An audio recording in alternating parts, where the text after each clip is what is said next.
Hi there, in this video we will learn about the alternative forms of complex roots, and we will also learn that how we can convert one form of the complex roots into another form. So let's get started. Primarily the complex roots are mentioned, that is R1 and R2. They are composed of these two parts, the real part and the imaginary part. Values of h and v are discoverable, we can find them out, and I represents the iota. There are other forms of the complex roots, so let us see that how those can be written. These are those forms. This is first form and that is the other form. One by one we will understand all of these forms. The first form that we already saw was the Cartesian form, that is h plus minus vi, that is iota. It is basically based upon the quadrants of the Cartesian coordinates, because h has a certain value in our triangle and v also has a value in the triangle. So this is based upon that triangle that we develop when we plot the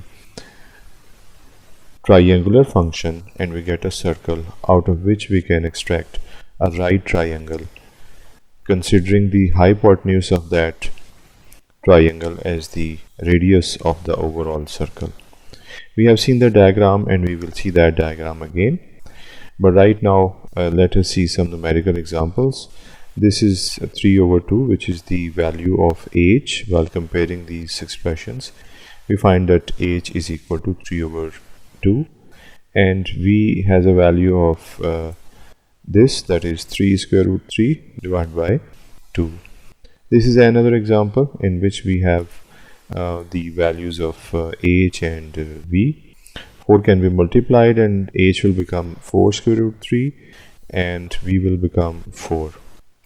So the other form is known as polar form, as the standard form of it is r into cos theta plus minus iota sine theta, where r is being multiplied with both, and it is also known as the triangular form because it involves the triangular functions cos theta and sine theta.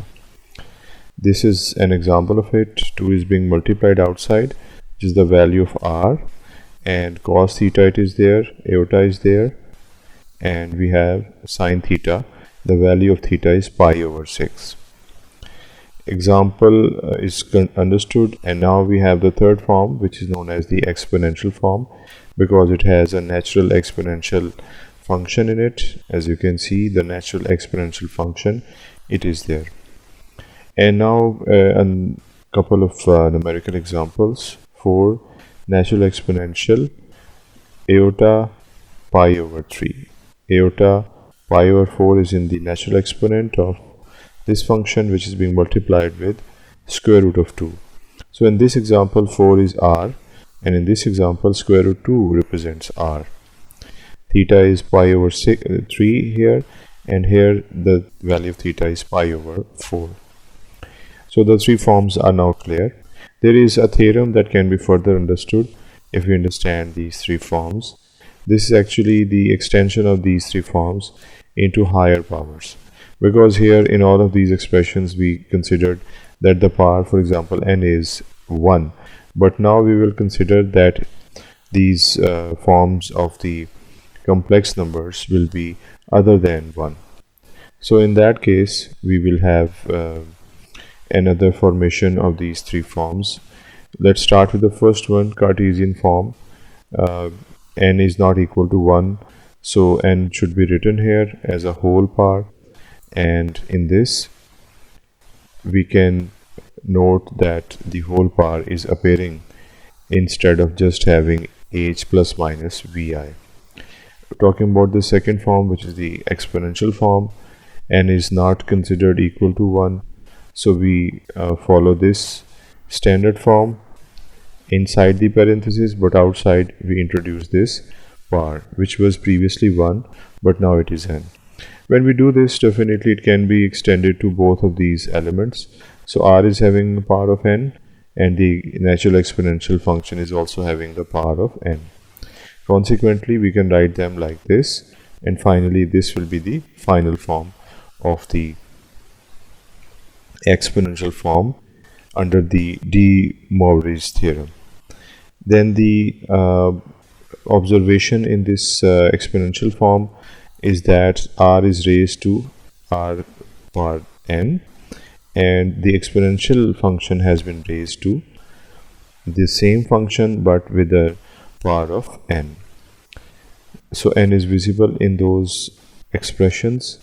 Now finally the third form, which is the polar form, and in this we will have this form which was already there, but now instead of r raised to the power 1 it will be n in its power, and theta will also have n in it. So finally this will be the form when n is not equal to 1, or the power of the whole expression is not equal to 1.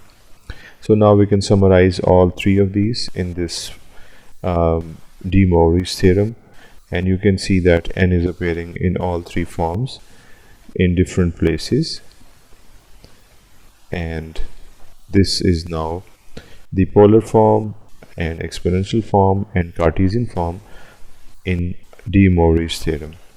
Now we will learn about the interconversion of the forms that we have studied here.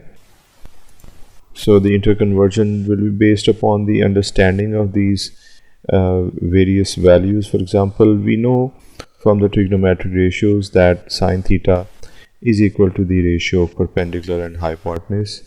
So sine theta is equal to v over r, because if we consider this part of the overall diagram that we made before, this circular function has this right triangle in it, and this can show the part of the circle, and we know that this is real axis, and this distance, the base, is h, and the imaginary axis, the height, is represented with v. This is the horizontal dimension h, vertical dimension v, and this is the hypotenuse, or for the circle, if it is there, it is the radius, so it is represented with r. So in this we know that perpendicular is v and h represents the base, so therefore v over r instead of perpendicular over hypotenuse. And we know that cos theta is base over hypotenuse, so it will be h over r. So the formulas are converted as per the given information. We can also rearrange these values in order to extract the values of v and h, or the value of theta. For example, this trigonometric ratio can be written like this. So we can extract the value of v if we have the value of r and theta. Here we can find the value of h if we are given the value of r and theta. And theta can be found if we have the value of v and r, or we have the value of h and r. Either of these will give us the same value, that is of theta. So here we are, the values can be found. So already we can see we can convert various values, and it is happening among these three forms. Those variables like theta, v, r, all those values, they can be converted from one form into another. Another theorem that we should remember in this process is the Pythagorean theorem, in which hypotenuse is equal to the base plus square plus perpendicular square root. But here we have written the square here, so it will not have the square root on the right hand side. So if we write it like this, it will be r is equal to h square plus v square, as visible in this diagram, and here we take the square root to find the exact value of r. We have some numerical examples taken from the book of Alpha Sichian. So page number 520, example number 6. Find the Cartesian form of the following exponential form. So we are given the exponential form, and we can convert it into Cartesian form, and let us see that how we can do this. We are writing this given in form in more elaborated way. So it shows that r is equal to 5 and theta is equal to 3 pi over 2. So these values, they are noted here. So Cartesian form formula is this, and we need the value of h and v. So we have to find those values from these two values. So primarily we recall that v was equal to r into sine theta, and h was equal to r into cos theta. So putting the value of theta here and there and r.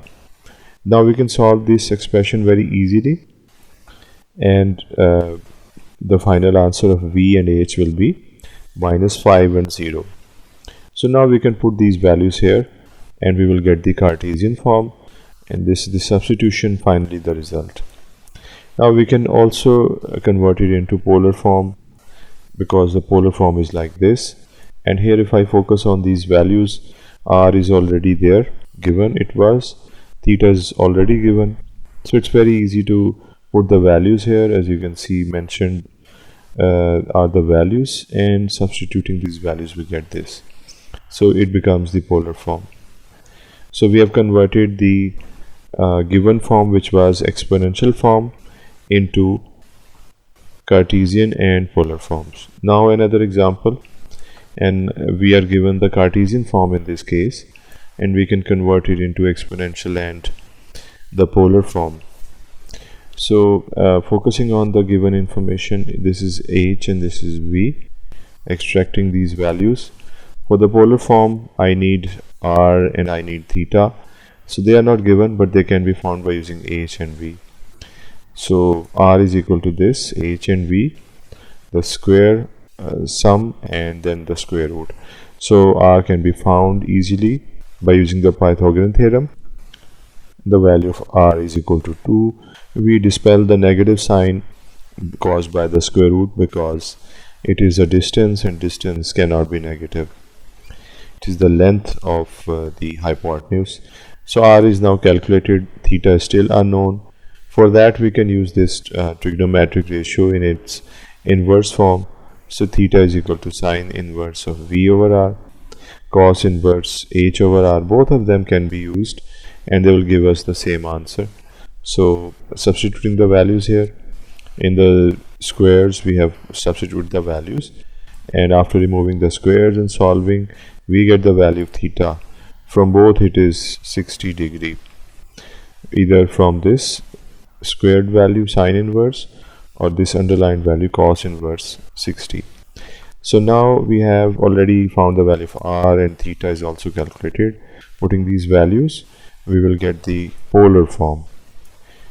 And now as you can see, there is a plus and minus, so these are numerical values. I can solve this and I can get two values, but I'm retaining this form to show that this is the polar form, and there is a plus minus, and there is iota, and the theta and r, they are present in this form of the complex root. Now finally we can find the exponential form from this, and this is the formula. R is already calculated in the previous steps, and theta was also. So simply by putting these values, we will get the exponential form, and we can write 60 in terms of theta, pi, and pi over 3 would be the alternative, and now it can be written like this. So this is a more suitable answer. Instead of writing the degree, we write it in radians, and exponential form is finally found. So the interconversion has been completed for various forms, the three forms, Cartesian, polar, and exponential function, by using the given information. So this was the second numerical, where we converted the given Cartesian form into polar and exponential forms, and the first numerical had the exponential form, which was converted into polar and Cartesian forms. This was the understanding of how interconversion of various variables or parameters can be conducted by using this diagram and trigonometric ratios and simple algebra.